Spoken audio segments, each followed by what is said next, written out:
the Apple October event. What are we going to expect there? What will it mean for GarageBand users?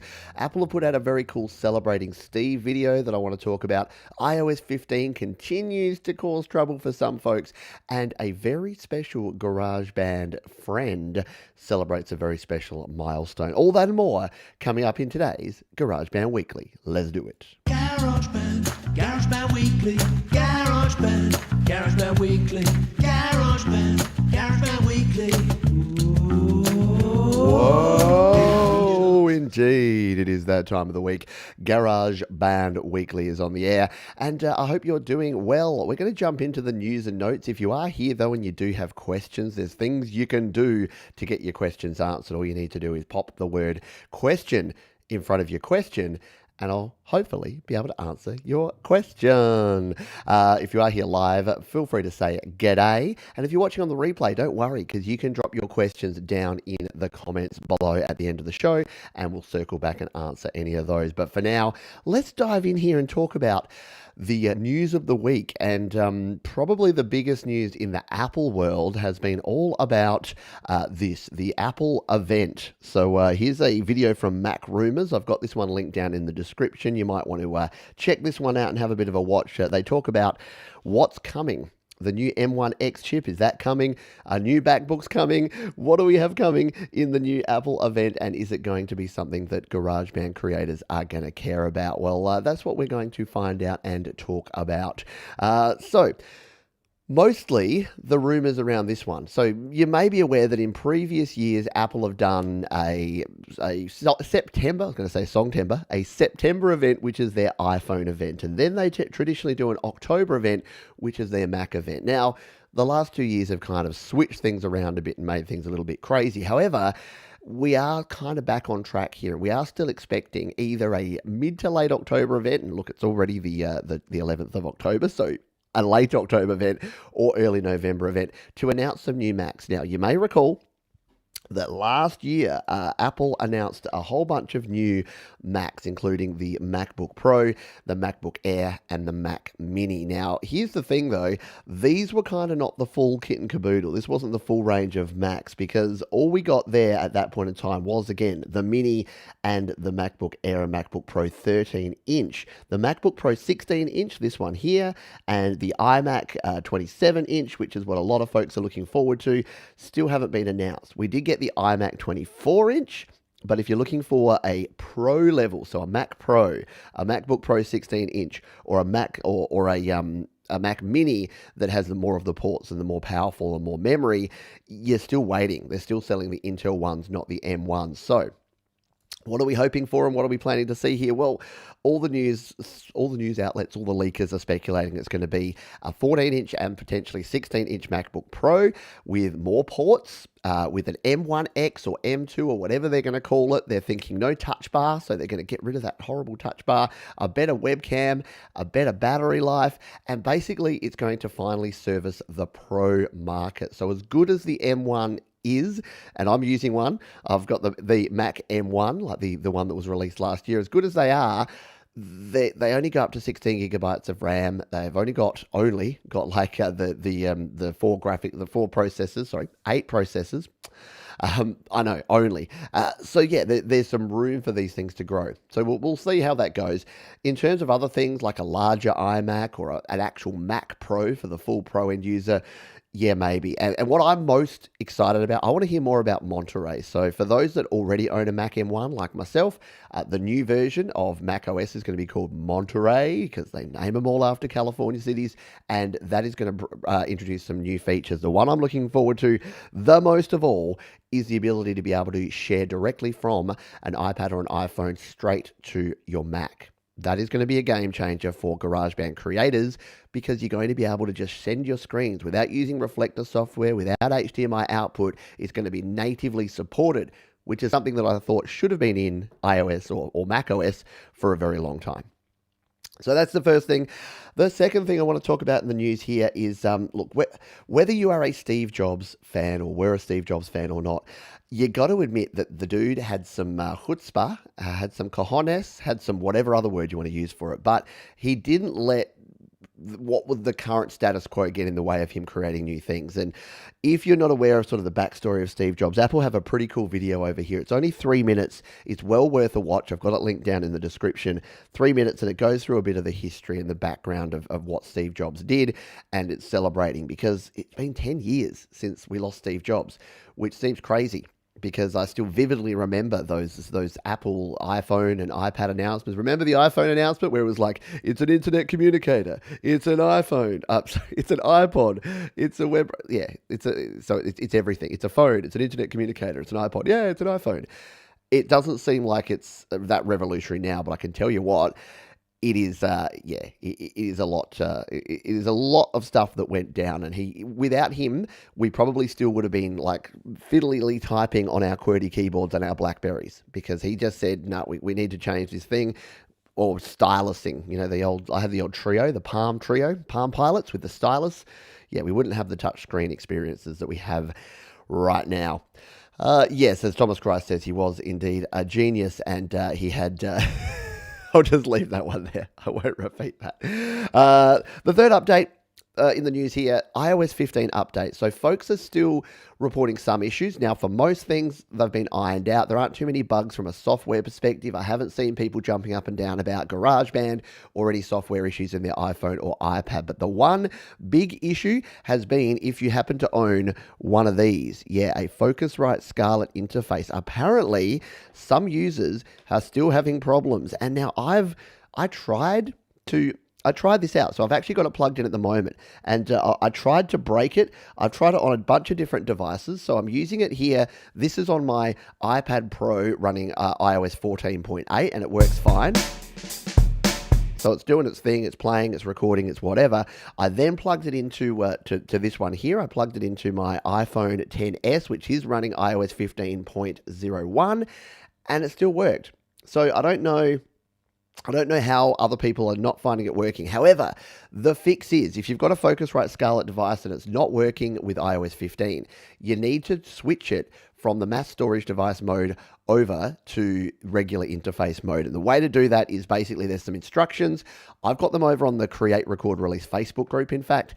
But if you're struggling, I should probably do a video just showing how this works. Even though it's working for me, what you basically need to do is plug it in, then unplug it, hold down the 48-volt switch for like 5 seconds, plug it back in, and then it should work. So it's like a 5-step process that makes it work. The other thing you can do is plug it into a Mac or a PC. If you're an iPhone or iPad user, plug it into a Mac or a PC, update the firmware, and then it will be good to go. And maybe that's why mine's working, because I'm pretty sure when I plugged it into my Mac a while ago, I did update the firmware, and that may be what you need to do to get it up and running. So if anyone else is having any other problems with iOS 15, though, drop them in the comments here, because I'm sure you're not the only one. That's what we found out with a lot of these updates, is if someone's having a problem, usually multiple people are having a problem. So jump over to the Create, Record, Release Facebook group, the GarageBand Users Facebook group, or just drop your comments down here in the comments of this very video, and myself or someone else will definitely endeavor to help you out.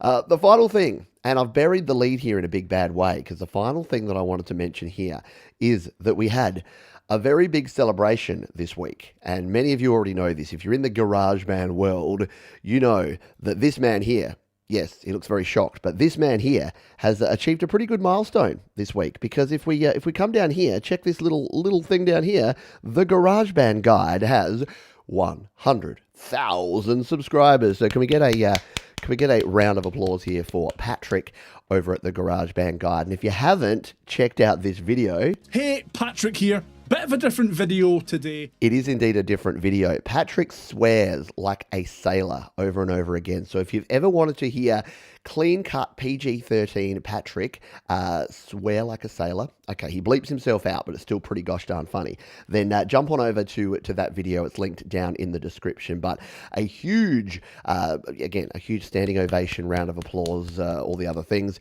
for Patrick, because, yeah, he's been super motivational, not only for me, but I know for a lot of other creators. And whether you, like me, saw what Patrick was doing and said, hey, I might have a crack at that, and did the same thing, or whether he's just motivated you to get started, started in GarageBand, to get started with recording. I've heard from countless numbers of people who've said, "Hey, Pete, I like your stuff, but Patrick's the OG. Yeah, he's who I go to. He's who started it all."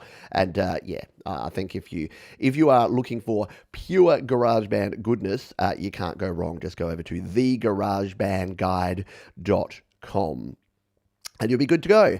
Yes, big congrats from the folks here for Patrick. Yeah, very, very good stuff. He has done exceptionally well to garner such a great audience and a great community around what he's doing. Before we dive into our feature topic here today, why don't we say g'day to the folks that are here live. Hello to Joe Glenn. I hope you are doing well. We have the one and only Mark Bro here. We've got Friggsy from over there in Ireland. Gary Hubbs is here. We've got G Son Official. 100K party coming up soon. Yeah, well, hey, we're only 3,000. So if you know 3,000 close friends that you can invite to join the party here at Studio Live today, go for it. Hello to Thomas Christ, Dragon Lady. Hello to you. Hairbrush microphone I saw in there. I've got Gotrium85. There you are. Control-Alt-Delete. That fixes everything, doesn't it? Or the contra code. Jade Star is here. We've got Deep Gravity. Yes, I don't say balls, Mike. I would never say balls. Hello to you. And Gregory O'Sullivan, anyone that I've missed, say g'day. Just say hello. Let us know how you're doing in the chat here. And if you're watching on the replay, don't worry. We love you just as much. But if you feel you're missing out on this stuff, we do it every week. It's Monday morning here in Australia, Sunday evening or afternoon in the US, Canada, and like ridiculous o'clock for the folks in the UK and Europe. I'm very sorry. The other news is, and I'll mention it here now, is that we do have GarageBand Weekly episode number 100 coming up in just 5 weeks' time. Yes, it's episode number 95 here today. So in 5 weeks' time, it's episode 100, and that will be at the special earlier time. We'll be a couple of hours earlier to accommodate a very special guest. And no surprises, but guess who'll be co-hosting episode 100? So yes, we'll be able to, in the flesh, well, in the virtual flesh, congratulate this man, this fine man with the fine expression on 100,000 subscribers. So it's relevant that it's GarageBand Weekly 100 so that we can chat to Patrick about how he has gone about his business. And in the last 10 years, he's built the GarageBand Guide empire, which is pretty darn cool. Alrighty, that is it. Look, we're going to move on to our feature topic of the day. And we're not talking GarageBand today because there's something a little bit more important. And something that is more important than music, but it's very related to music, is your mental health. I know, it's a little bit of a left field swipe right kind of thing. Swipe right? No. But mental health. So music and mental health kind of do go hand in glove sometimes because musicians are generally creative types. We're generally, and this is all generalization, a lot of the times we're a little more sensitive. We are often overthinkers. We are often introverts that get up in our own head. We often take things a little bit more seriously than other people do. And that is all cool. That creates some of the best music. Some of the great creators, some of the great artists, some of the great GarageBand songs have been created by people just like that, just like me and just like you. However, there is this challenge here, which is that you do have to keep yourself sane at the same time. You do have to make sure you look after yourself. At the end of every episode of this show, every video that I do, I say 3 things. And I say them in this order for a very relevant reason, which is look after yourself. So self-care, look after yourself, number one, first and foremost. Because if you ain't functioning, no one else is functioning. You can't help other people. I always use the analogy of the airplane. Like, not that I've been on an airplane for over a year now, close to 2 years. But when you go on an airplane, what do they say? They say, fit your own oxygen mask before you help others, including children. And for parents, this is especially important. You're not going to be able to be a great parent. You're not going to be able to be a great friend, a great relative, a great worker, a great colleague if this ain't right, if you're not looking after yourself. So self-care, number one, and super important. Number 2 is community. So number 2 is helping other people out. So look, there's something here in Australia called Are You OK Day. And, the whole fact that it's Mental Health Day, like the whole reason we're talking about this is it's Mental Health Awareness Day on the 10th of October, which was yesterday here in Australia, but it's today for most of you folks. The reason I'm talking about this is I agree that it shouldn't be a one-day-a-year thing. It should be every day. We should be consciously focusing on our own mental health every single day. But the fact that there's a day that just maybe makes a few people trigger, maybe today you'll just be talking to someone and just say to them, hey, how you doing? No, really, how you doing? Anything that you need to talk about. Because quite often, you don't need to fix people's problems. When I say look after yourself, look after others, sometimes just lending an ear can help. Sometimes just listening to someone and what's going on in their world can actually help out. So you don't have to solve. And again, a lot of us creative types, we want to solve the problem. We want to fix it. Just like an audio interface that won't connect, we want to fix it. We want to buy the right gear. We want to get the right thing, and we want to fix it. But oftentimes it's not about fixing. Oftentimes it's about coping. So it's about helping other people by maybe just listening. And the third thing I say is to keep creating. And the reason I say that is that creativity and creating can actually help. So there's three things I say about music and mental health. And before I say these three things, I am not qualified. So a lot of people start talking to me and they're like, Pete, I've had this trouble and this trouble and this trouble. And I feel a bit bad, but my usual thing to say is, yeah, I hear you and I'm more than happy to listen to you. But if you need help, it ain't coming from a dude on the internet. Some YouTube guy telling you about GarageBand is not who you need to help. You need to talk to someone that can help you and actually knows what they're talking about. But the three things that I've come across are that, number one, music should be fun. If you're doing music, if you're creating music, if you're using GarageBand and you're not having fun and you're not enjoying yourself, you've got to take a long, hard look about whether you should continue doing it. I know that sounds harsh, or at least take a break, at least step away. Because if music is not fun, first and foremost, why are you doing it? No one forced you to get into music. No one's forcing you to actually create music. But if it's not fun, you need to have a think about that. Number two, music brings people together. So yes, music can be enjoyed in a solitary space by yourself, but music is better when it's shared. So sharing your music can often be a really good thing, again, for your mental health, because you find that there's other like people. I got an email from a guy today, which was fantastic. And he said, Pete, I'm creating music. I'm doing this and this. I'm a bit nervous about sharing my music. And he shared a song with me. The song was great. And he also said to me, I'm a bit rare because I'm like over 60 and I'm just getting into GarageBand. I've only been doing it for 6 months. And I replied to him and said, you'd be really surprised, mate, at how many people are just like you that are really getting into it later in life. And just by sharing that and by joining that community, I think he and everyone else and every other creator is realizing that you're not alone. And sometimes you feel like you're alone, like, oh my God, my situation's so unique, I'm so different. You're not alone. There's a lot of other people that are in the same, if not a very similar boat. So bringing people together. And music can help. It can't heal. Like, music's not some secret magic thing that's going to heal all your problems, but it sure as heck can't hurt, unless it does. Unless it's designed to hurt. But most music that you're into, that you're going to enjoy, is going to be beneficial. It's going to heal you. And whether you're listening to music, creating music, critiquing music, talking about music, buying a new piece of kit that just makes you feel good, all these things can actually help you. And what I always say about music is that if you're feeling down in the dumps, music can lift you up sometimes and make you feel a bit more normal. If you're feeling normal, music can make you feel good. If you're already feeling good, guess what? Music can make you feel great. So that was our feature topic, and it kind of also covers the rant of the week, but I will be ranting about something a little bit different as well. I'll see if we've got any questions over here, and we'll see. See, Deep Gravity says that the problem with Are You OK Day is that people aren't okay when you ask, they say, yeah, I'm fine. And that's 100% it. And especially on Are You OK Day, there's a bit of pressure on that. Like when there's these mental health awareness, you go to someone, you're like, are you okay? They're like, oh, it's Mental Health Awareness Day, I better say yes. And that's a stigma. Like that's one of the challenges that we have in society. And the reason I talk about it is that people often say to me, oh, you don't know what it's like, man. You got it all going on. It's like, you don't know until you talk to someone, or unless you know what's going on inside their head, you don't actually know. And until we get to the point, we're closer, we're getting there with a lot of this stuff in society, but until we get to the point where it's socially acceptable to say, I'm not okay actually right now. I hope I will be again in the future. Maybe I just need a little bit of help, but right now I'm not. We all go through it. It's like this. It's a wave. We all do music. Yeah, it's a sine wave. It goes up and down. You have peaks and you have troughs. Other than that, no one's just level, and no one's up here all the time. So if you're down here all the time, well, then that's where you need to get help. But if you're just the usual life cycle, then yeah, you'll sometimes need some help. All right, we're going to rant about something in a moment, but I did see a couple of questions in here, so I'm just going to have a sip of iced coffee that I shouldn't be drinking.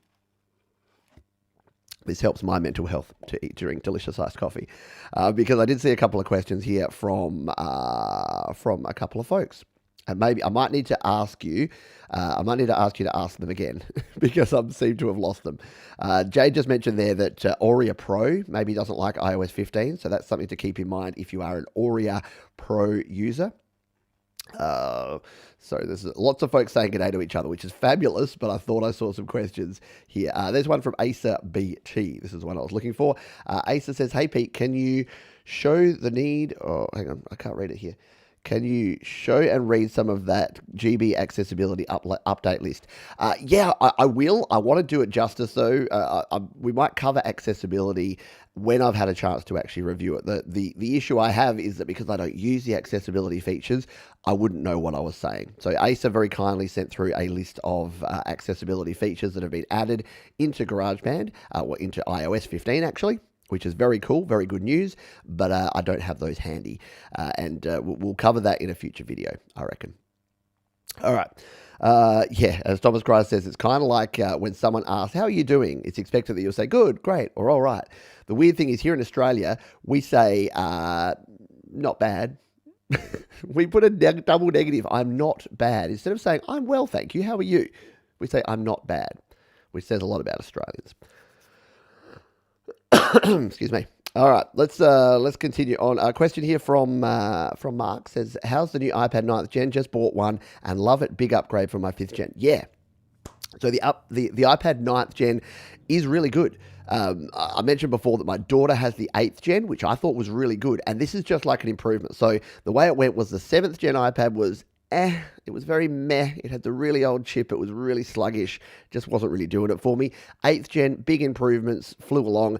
9th Gen, my goodness, for like a $329 iPad, or here in Australia, $499, it's amazing. Like, it's got the A13 chip in there. It's got a minimum 64 gigabytes of RAM. It is worth it. If you like Mark, if you've got something like an iPad Air or an Air 2 or a 2017, 2018, like the 4th and 5th Gen, then yeah, I think it's a very valuable upgrade. You keep your headphone jack, you keep your home button, you keep your lightning port, but everything else is improved. So I really don't think that you can go wrong. Righty. We'll continue on here because... Hello, Chandler Brothers, by the way, who've just dropped in. So, my rant of the week this week... I wanted to ask your opinion. I need your help because I get asked for my feedback a lot. I do a show, in fact. I do a Your Music live show every week where I play people's songs. And people ask me for feedback. And I participate in a bunch of different groups online where people ask for feedback. And I'm going to ask you this question. How honest should you be with feedback?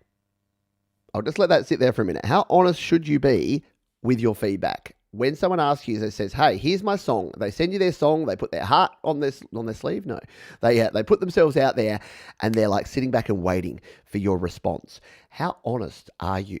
In all honesty, how honest are you? And how honest do you think you should be? Here's the conundrum, right? There's two ways to go here, and I think the two extremes are not right. I'll put this right out there on Front Street. I think that the extreme of, you know what, mate, I call a spade and a hammer, and if I think your song's shite, I'll say it's shite, and if I think it's good, I'll say it's good. But I just say what I think. You know what? Yeah, that's fine, except that we're trying to have a society here. And if everyone walked around saying exactly what they thought all the time, my goodness, would the world be a really weird place. Because sometimes biting your tongue is just what you need. Sometimes diplomacy is what you need. Sometimes sensitivity and sparing people's feelings is what you need. Again, if you imagine a world where you just walked around and every time you looked at someone or looked at something, the opinion that was in your brain came out your mouth, it would be a rough place to walk around. And look, there's some people that are similar to that. On the contrary, the other side, I think, is equally as damaging, if not more, which is never saying anything. If someone says you something and it's absolutely atrocious, let's just say that they tried their best, but it's out of time, it's out of tune, it's badly mixed, it's badly distorting. What do you say to that? Do you give them the American Idol syndrome answer, which is made popular by mums of American Idol contestants, where it's like, oh, that's just amazing, it's just fantastic, it's just fabulous? Or do you say, great effort, here's some things that I think you need to work on with that? That's the conundrum that I have here. So Chris, hello to you, says, very honest, that's how you should be. Thomas says, tell the truth, but tell it gently. And Ed agrees. It says totally. If everything that came to mind would be robots instead of humans.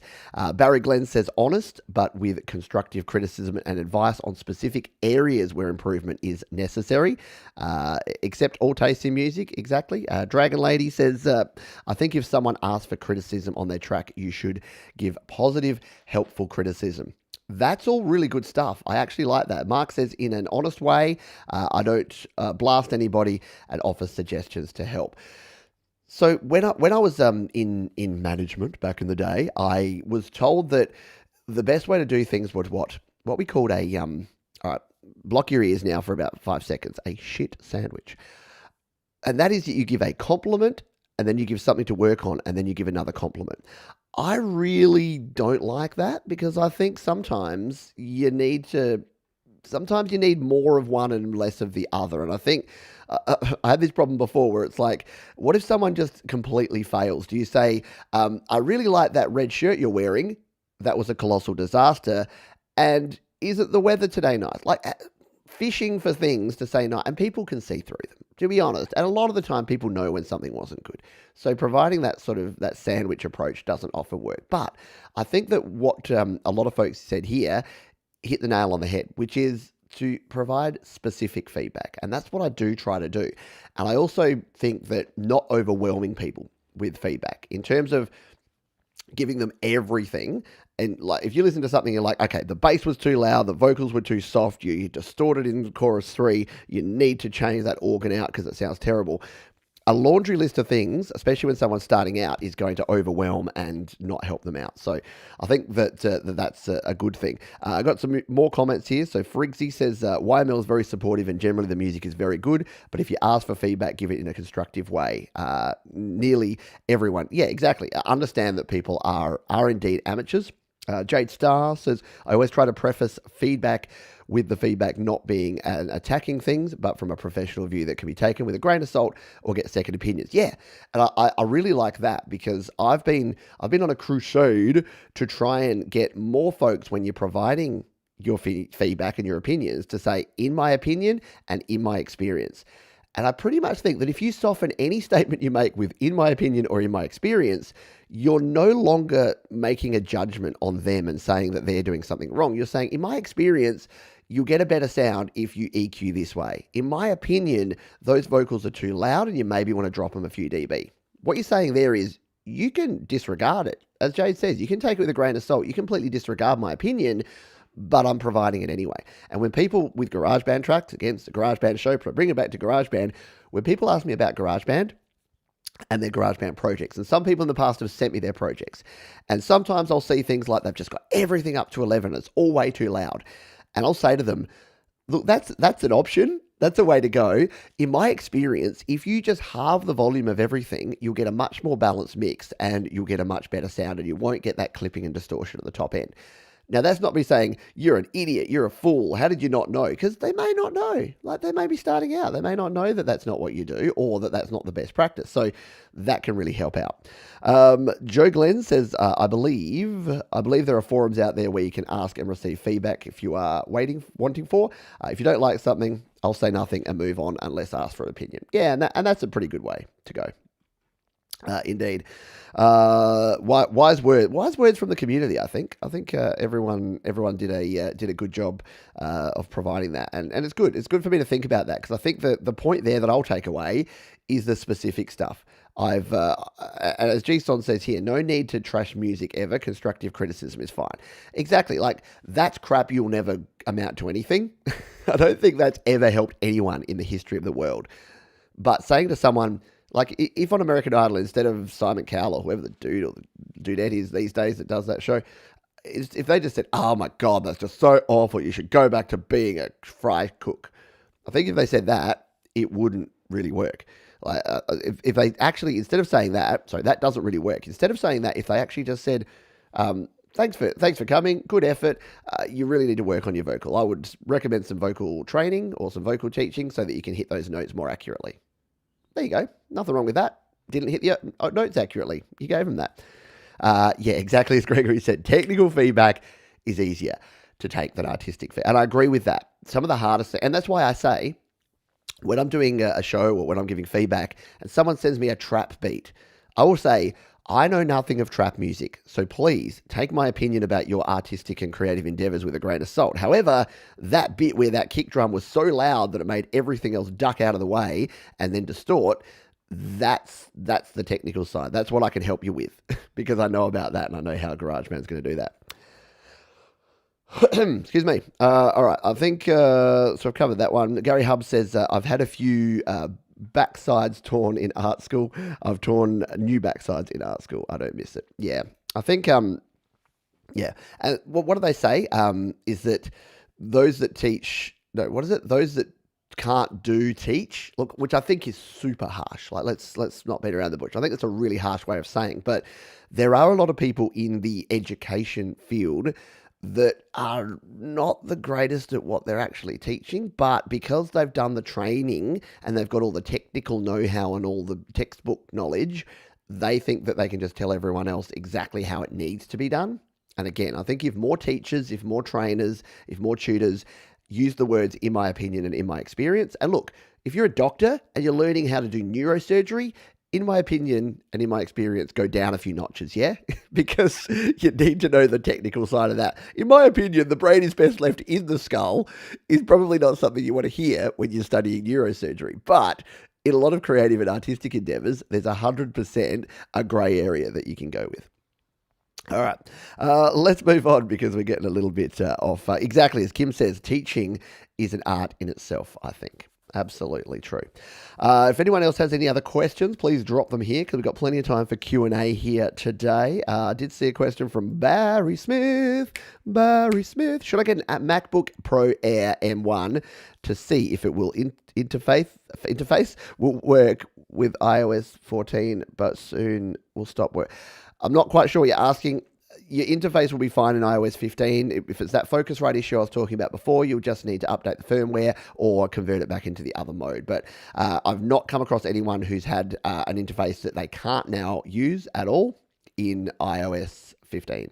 So don't use the iOS 15 as a reason to switch from iOS to Mac if you're happy in iOS. But if you want to try out Mac, by all means do so because Macs are cool. And what you're going to find is, here's the cool thing about the October announcement with Apple that I talked about before.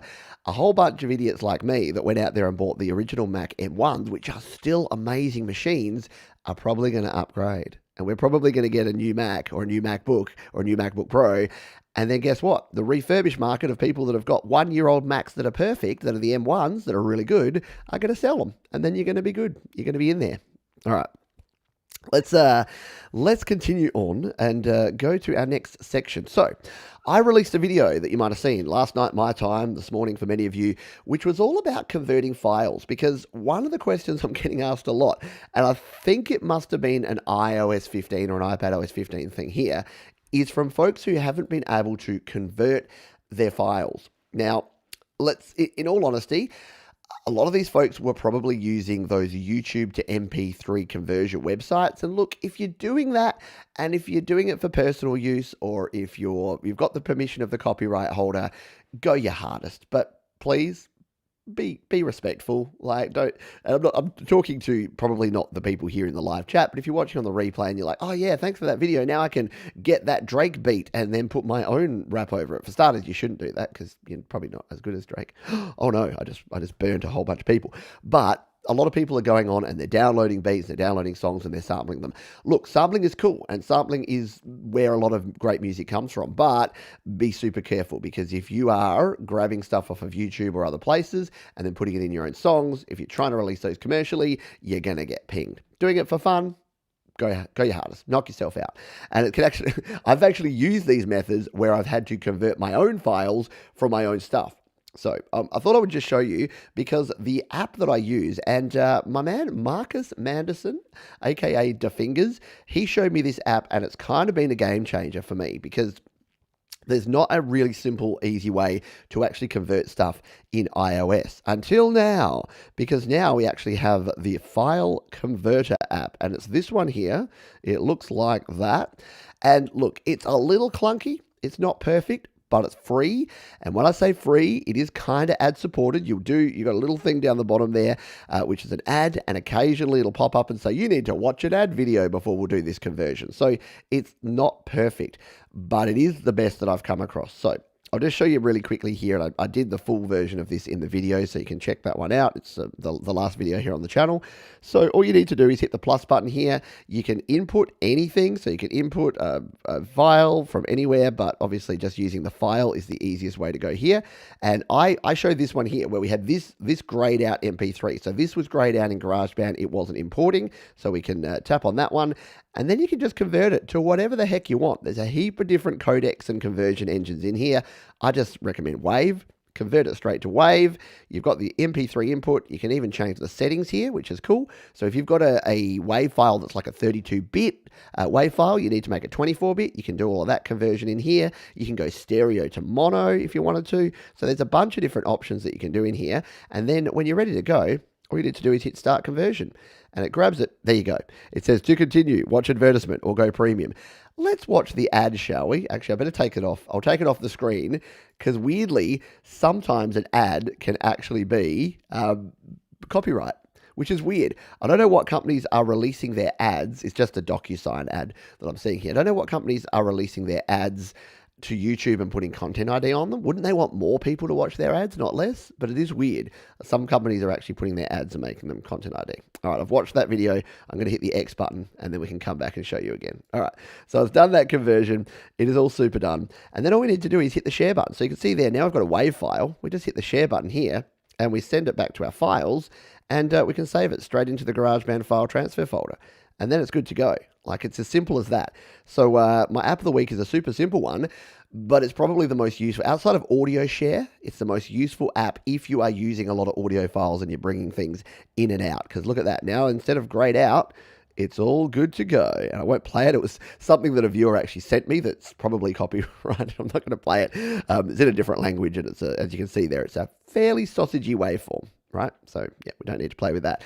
So that is a really simple and easy way to convert. If you've got a file like this and you're like, oh no, it's not supported, and you need to convert it, just use your file converter and you can do that. Now, I've got another video coming out tomorrow, and a sneak peek of that is that you can also do this with your screen recorder.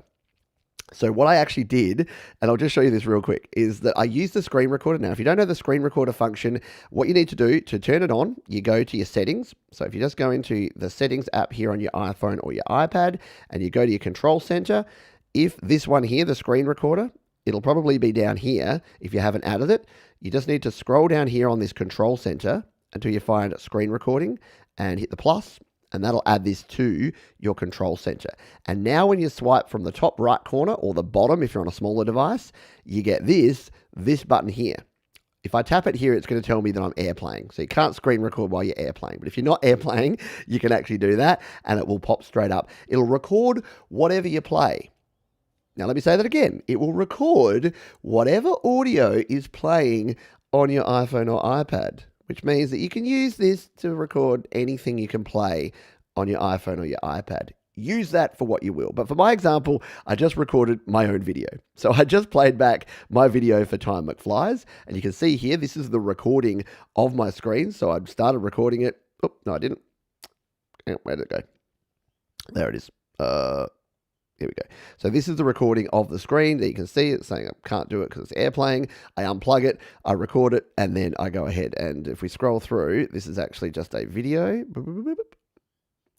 Video of me going to there, and I hit play. And if we turn up the volume on the iPad here, it's not coming through. Oh, because it's muted. There we go.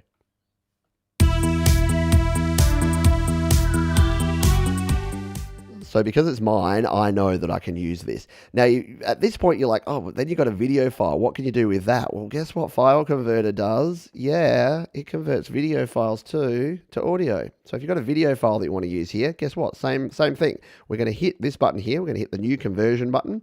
We're going to go to the plus button here. And this time, step in between. This time, we're going to use a video. But the first thing you need to do is actually grab your video, tap and hold, and send it to somewhere in your Files app. So we're going to share it here, and we're going to save it. and we'll just save it to files. We'll just save it in the GarageBand file transfer folder, just so we know where it is. And then we come back to file converter. Now if we go input file, there it is. So we can input any video file because this is a screen recording file, it can be a video file of anything. It's pretty exciting. So there you go, you grab that and then you just hit the wave like we did last time. You hit the start conversion button. It converts. This time it doesn't need an ad. We hit share, we come save to files and we dump it straight back in the GarageBand file tray. Can you see how quick this is to get there? It's super quick, isn't it? And then you can come back here to GarageBand and boom, there it is. So there's the original one, the MP4 file. Of course, we can't drag that in, but this is a WAV file of that MP4 file. We can drag it in. Hurrah! And there you go. There's my song, Time It Flies, in there. Done. Sorted. So yeah, if there's any audio that you want and you want to get it from one place into your GarageBand iOS projects, you can do all that business. And of course, there's ways to do this for GarageBand Mac too. To be honest, it's a little bit easier on iOS these days. On a Mac, you will still need to sort of capture it and then convert it. And if there's enough demand, let me know. And I will look into how we can do that for Mac as well. But for iOS, it's always been a bit of a challenge. But that file converter app, super handy, super handy. Alrighty, where are we at? Where? There you go. So we've covered the plugin of the app and the tip of the week are basically the same thing. They're both showing that sort of thing. What I thought I would show here is to finish off with. If we do have any other questions, you can throw them here in the chat. I'll just scroll back up and see if there's anything else. See if we've got any other questions. If you do have any questions, I've got football talk going on here. My Arizona Cardinals beat San Francisco 49ers. There you go. Congratulations to the Arizona Cardinals. Hockey season starts tomorrow. And the NHL 22 game from EA Sports comes out tomorrow as well. So let's just say that the reason I'm starting to do more of these quick tutorials instead of the long form videos is, I'm going to be a bit busy watching and playing hockey. All right, I'll jump on to one final thing that I wanted to show here today because we do have a little bit of time before we finish up. And you can ask questions. If you have any final questions, just throw it in there. Leica 268 says, why, when I put a splice sample in GarageBand iOS, you can't change the BPM? Yeah, it's a good question. And in fact, let's jump into this. Let's talk a little bit. Hello, Colin Stanton. Good to see you here, my friend. Hope you're doing well. Thanks for sharing your song. Colin Stanton shared a bunch of really cool tunes on YML lately. So go and check out Colin Stanton on the YouTubes. He does well. Yeah, let's go Pens. Let's go Rangers. It's the Rangers year. They've actually got a half decent team. A decent chance this year. We won't talk hockey too much. Let's bring up my iPad again, and we'll jump on over here because the question that we had there from 248 is one that I do get a lot, and I'll be able to answer this as we do a practical demonstration here because I wanted to. First of all, let's get rid of all these. Why do we have all these my songs? I hate my songs. We'll delete all them. Let's create us a new song, and what we're going to do is I'll bring in some files. So we'll import some audio and we'll do some random stuff here. So I'm going to create a song. We're going to go in and let's use the drummer to start with. Let's create something funky, shall we? So we've got Benny here on the drums. Why don't we go Curtis? I don't use Curtis enough. What's he got? What's Curtis going to do? Let's do some rim shot with Curtis to do something funky here. Let's turn it up. Yeah. I like it. All right, we're just going to build ourselves out a little bit of an 8-bar loop here. Now, the important thing to keep in mind, as was just mentioned there, is that when you're doing something where you're going to bring in other samples and sounds, you need to know your tempo. So the tempo there's 90. Just to make things nice, big round numbers, I'm going to just drag this up to 100. So I'm going to make the tempo 100, so we're going to get a bit of this.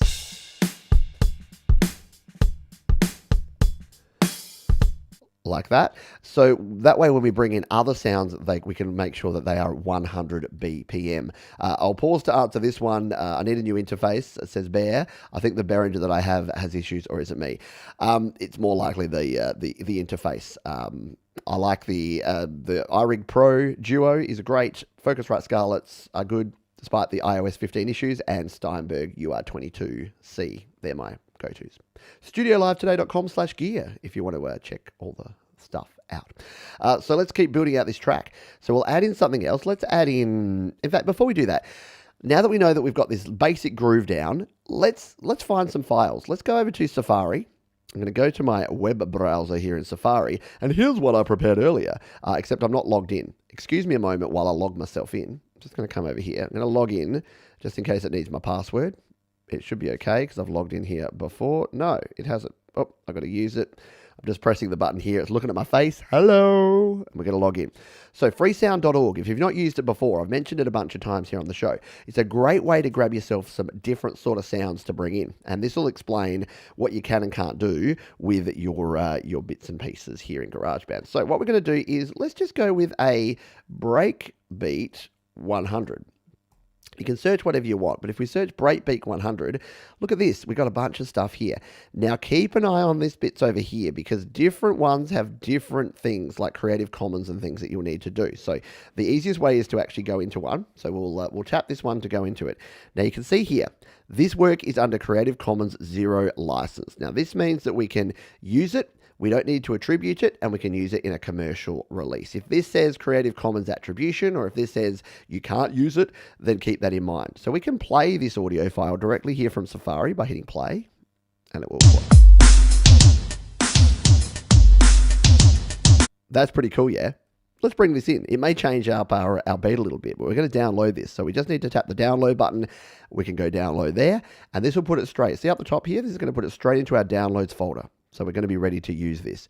Now, here's the thing that you were talking about before that the original question asker said, is that when we bring this in, it'll be at 100 BPM. If we then want to change it, we kind of can't. So we'll hit the browse items here, and we'll come back to our downloads, all the way back here. Go to downloads, and here is this breakbeat that we brought in here. Wait a moment while it imports, and then boom, it's there. And now we can drag this into a fresh track. And you can see here, we can now bring these two together. Now, this one's significantly louder, so we'll just drop the volume, and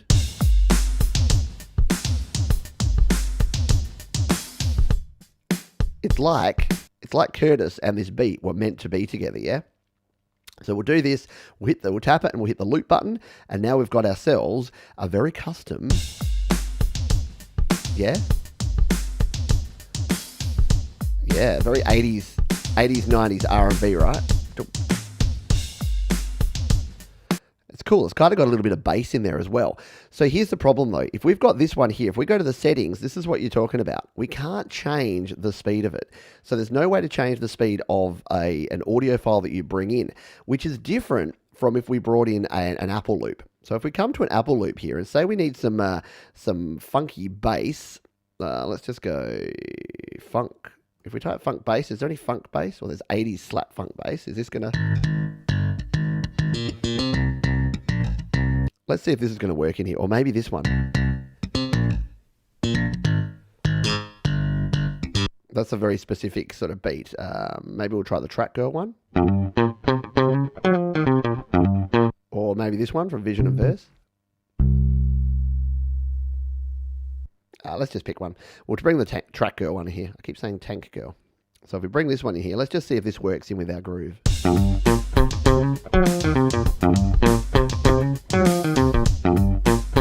Not bad, right?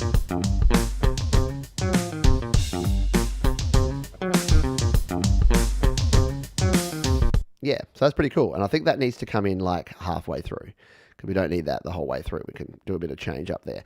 So we got ourselves a little bit of a funk groove going on here. Now, the cool thing is that in GarageBand, if you were using just your virtual instruments and just your Apple loops, what you could do is you can change your tempo up. So say we like this, but we want it to kick along a little bit more. We can bring this on up to maybe like 112. And now if we listen to it, uh-oh. Not cool, yeah? Why? Because this one's changed, but this one hasn't. And even the bass will change. Listen.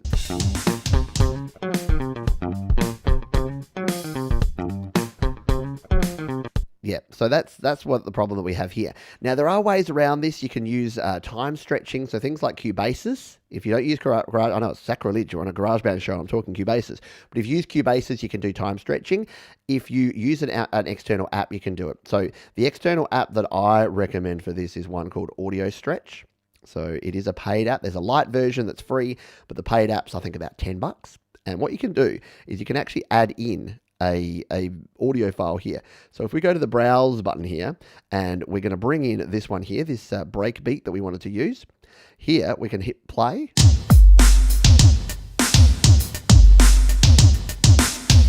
And what if we wanted to, instead of being at 100, we wanted this to be at like 110 BPM? Well, we can increase it up to 1.1, or let's bring it all the way up to maybe 115. So we can go speed 1.15 times. There you go. There we go. So what we can do now is actually export this at that BPM. So we hit the share button here. It's going to export it. And then we can go open in with the share sheet. And we can send this one over, save to files. We can send this over to our GarageBand files transfer. And then, as easy as that, we've changed the BPM of this file. So now, if we make this one 115, all our virtual instruments will change up. Then we just need to delete out this sample and bring in the new version that we just created, this one here. Grab that, chuck it in there, and it should, doesn't look like it's lined up, has it?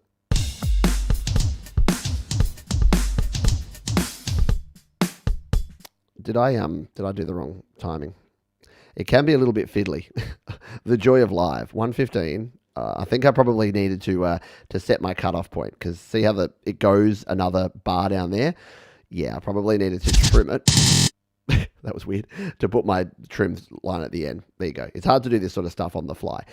But really, the ultimate thing here is to try and make sure that you're finding loops that are going to fit directly into there. So I would, if I'm using a loop like this, I wouldn't really want to change it, because when you change it up, you can get like artifacts in there and things that aren't going to sound so good. So generally, when you're going here and you're finding things, if you're finding a loop here, build the rest of your track around the loops that you find here rather than trying to change them. And Bear had a question about how Apple loops are made.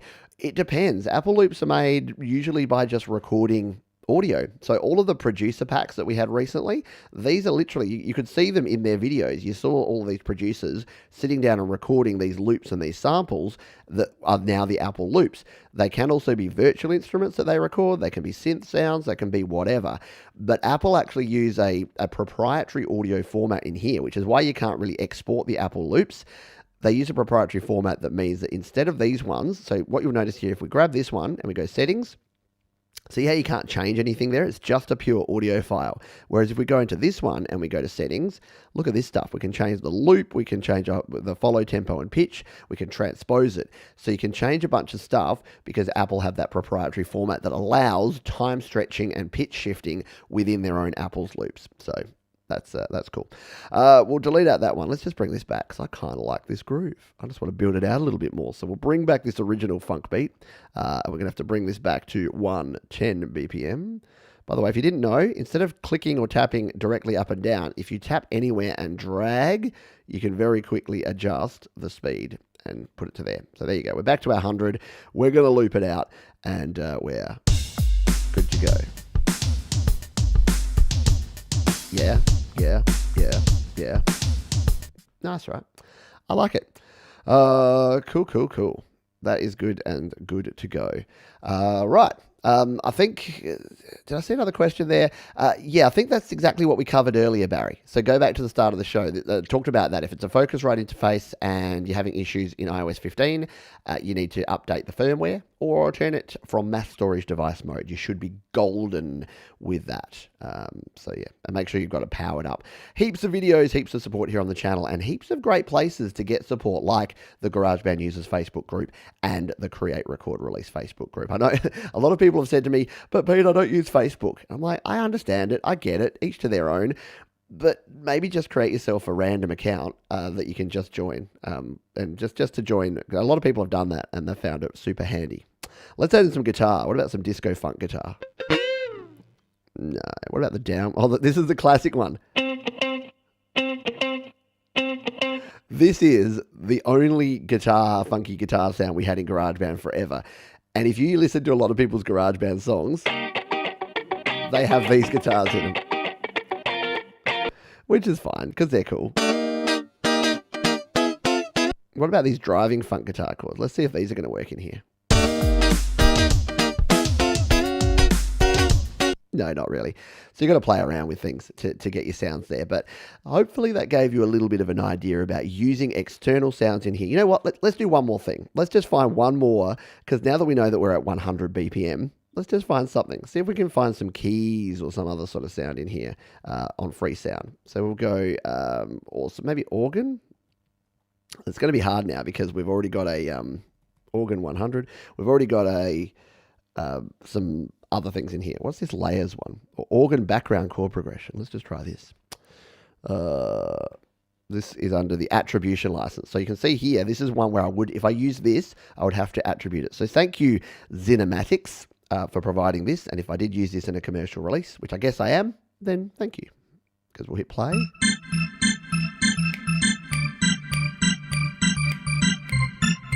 Right? Very cool. Let's download it. So we'll download this one. We'll hit download. And we'll be good. So now that's downloaded up here. All we need to do is go back to GarageBand. In the timing, it should do that. We'll import it again into our files and hit that button there. And then it's this one here. So drums, please. Bonk. And then we can just bring this one in here. And now we've got ourselves a bit of an organ sound here as well.